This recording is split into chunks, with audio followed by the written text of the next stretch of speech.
ভূতবাগানের কথামালায় আজ শুনবেন সমরেশ মজুমদারের গল্প জলের দেবতা এবং ভূত। এক গ্রামের প্রান্তে একটি চাষি পরিবার বাস করত। তারা খুব গরিব, নিজেদের কোনো জমি জমা নেই। অন্য মানুষের জমি চাষ করে যা পায় তাই দিয়ে কোনো মতে আধপেটা খেয়ে থাকে।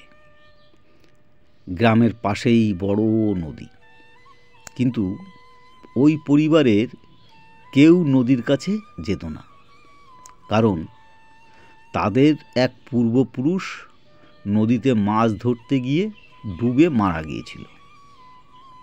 তারপর থেকেই আদেশ জারি হয়েছিল কেউ যেন ভুলেও নদীর কাছে না যায়। চাষির দুই ছেলে, দুজনই বাবাকে খুব মান্য করত, বাবার সঙ্গে পরিশ্রম করে, কিন্তু একটা ব্যাপারে দুজনে খুব অমিল। বড় ছেলে রোজ রাত্রে খুব ভালো ভালো স্বপ্ন দেখে, ভালো খাবার, ভালো দৃশ্য, সুন্দর ফুল এবং দেবদেবীরাও তাকে স্বপ্নে দেখা দেন। আর ছোট ছেলে স্বপ্ন দেখলেই যাবতীয় খারাপ দেখতে পায়। ইতিমধ্যে তার স্বপ্নে গেছো ভূত, শাকচুন্নি, স্কন্দকাটা ভূত, ব্রহ্মদৈত্য এসব দেখে ফেলেছে। দেখে দেখে ক্রমশ অভ্যস্ত হয়ে যাওয়ায় আর মনে ভয় আসে না। সকালবেলায় চাষি কাজ খুঁজতে যাওয়ার সময় বড় ছেলেকে জিজ্ঞাসা করে, কাল রাতে তুই কি স্বপ্ন দেখলি বড় খোকা? বড় ছেলে বলল, পবনপুত্র বীর হনুমানকে দেখলাম। তিনি বললেন, বাবা, তোমার স্বপ্নে সব দেবতা আসেন, শুধু বরুণ দেব ছাড়া। কেন জানো? আমি বললাম, না তো। তখন বীর হনুমান বললেন, তুমি নদীর কাছে থেকেও কখনো নদী দেখোনি, তাই।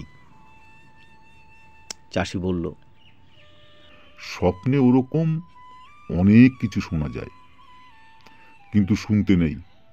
তা হ্যাঁ রে ছোট খোকা, কাল তুই কোন ভূত দেখলি?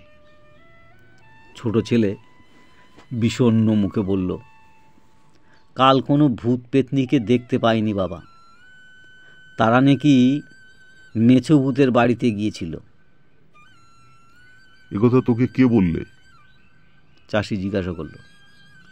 একটা কানা পেঁচা স্বপ্নে উড়ে এলো, সেই বলল মেছে ভূতের বাড়িতে নাকি সবার নেমন্তন্ন ছিল।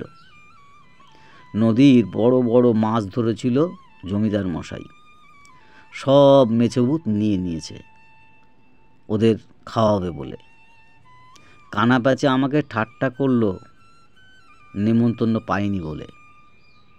চাষি বলল, স্বপ্নে অমন কথা অনেকেই বলে, কিন্তু কান দিবি না তুই। সেদিন কাজ পেল না ওরা। বৃষ্টি না হলে কাজ নেই, আর কাজ না হলে খাবারও জুটবে না। খরা শুরু হয়ে গেল। চাষি আর তার ছেলেরা শাক পাতা জঙ্গল থেকে তুলে নিয়ে এসে সেদ্ধ করে খেতে লাগলো। একসময় খরার দাপটে গাছের পাতাও শুকিয়ে গেল। চাষির রাত্রে ঘুম হতো না, কিন্তু তার ছেলেরা বেশ ঘুমোতো। সেদিন সকাল হতে চাষি দেখল বড় ছেলে মাথায় হাত দিয়ে বসে আছে। চাষি তাকে কারণ জিজ্ঞাসা করতে সে বলল, কাল রাতে স্বপ্নে কোনো দেবতাকে দেখতে পাইনি, কোনো ভালো ফুল বা ভালো কোনো দৃশ্য চোখে পড়েনি। শুধু মালোপাড়ার নিবারণ কাকা এক ঝুড়ি মাছ নিয়ে চলে গিয়েছিল বিক্রি করতে। কথাটা শুনে ছোট ছেলে বলল, সে কাল রাতে নিবারণ কাকাকে দেখেছে, কোনো ভূত পেতনির বা দানবও দেখেনি, শুধু নিবারণ কাকা ঝুড়ি থেকে মাছ তুলে কপ কপ করে কাঁচা খেয়ে নিচ্ছিল। এসব শোনার পর চাষি ঠিক করল আর নয়, এখান থেকে ছেলেদের নিয়ে দূরে কোথাও চলে যেতে হবে। কাজের অভাব, খাবার জুটছে না, তার উপর ছেলেরা যদি শুধু মাছের স্বপ্ন দেখতে আরম্ভ করে তাহলে হয়তো একদিন নদীতে মাছ ধরতে যেতেই চাইবে। অতএব পোটলা পুটলি নিয়ে ওরা রওনা হলো। গ্রাম ছাড়িয়ে প্রান্তর, প্রান্তর ছাড়িয়ে বন, যাচ্ছে তো যাচ্ছেই। শেষে খিদে তেষ্টায় ক্লান্ত হয়ে ওরা একটা বট গাছের নিচে এসে বসে পড়ল। ঠিক তখনই একজন সাধু পুরুষ সেখানে এসে দাঁড়ালো। তাকে দেখে চাষি প্রণাম করে বলল, বাবা, আমরা কাজ করে পেট ভরাতে চাই।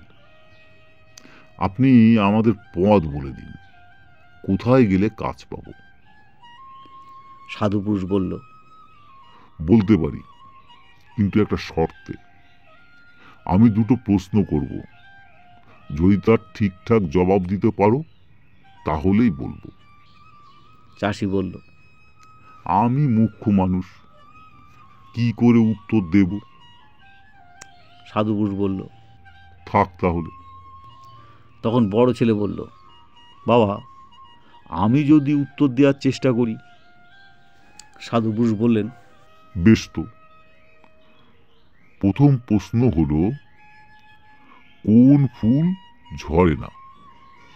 আর দ্বিতীয় প্রশ্ন হলো, মৃত্যুকে কে ভয় করে না? বড় ছেলে একটু ভাবল, তারপর বলল, উত্তর যদি ভুল হয়? ভুল হলে কিছুই পাবে না। তোমরা দুজন দূরে গিয়ে দাঁড়াও। আমি ওর দেওয়া উত্তর তোমাদের সামনে শুনবো না। চাষি আর তার ছোট ছেলে অনেকটা দূরত্বে গিয়ে দাঁড়ালে বড় ছেলে বলল, প্রথম প্রশ্নের উত্তর আমি জানি। রোজ রাত্রে আমি সুন্দর ফুল দেখি, সেটা কখনো শুকোয় না, ঝরেও না, কারণ সে ফুটেছিল স্বর্গের নন্দকাননে। সাধু পুরুষ মাথা নাড়ল। ঠিক ঠিক। তাই ওর বুকে মধু নেই, গন্ধ নেই। এবার দ্বিতীয় প্রশ্নের উত্তর দাও। বড় ছেলে বলল, তার উত্তর আমার জানা নেই প্রভু। সাধু পুরুষ বড় ছেলেকে চাষির কাটে পাঠিয়ে দিয়ে ছোট ছেলেকে কাছে ডাকলেন। তুমি কি প্রশ্ন দুটো জবাব দিতে পারবে? মাথা চুলকে ছোট ছেলে বলল, প্রথম প্রশ্নের জবাব আমি জানি না, তবে দ্বিতীয় প্রশ্নের জবাব হচ্ছে, মৃত্যুকে ভয় পায় না দৈত্য দানব ভূত পেতনি। রোজ রাত্রে তাদের আমি দেখি তো, তাদের মরার ভয় নেই বলে ওরা ভয়ও পায় না। বাহ, ঠিক বলেছ। এবার চাষিকে ডেকে সাধু পুরুষ বললেন, তোমার দুই ছেলে একটা করে উত্তর ঠিক বলেছে। দুজনের উত্তর জুড়লে দুটো উত্তর সঠিক, কিন্তু সেটা তো কথা ছিল না। তবু অর্ধেকটা দিয়েছে বলে তোমাকে একটা উপায় বলে দিচ্ছি।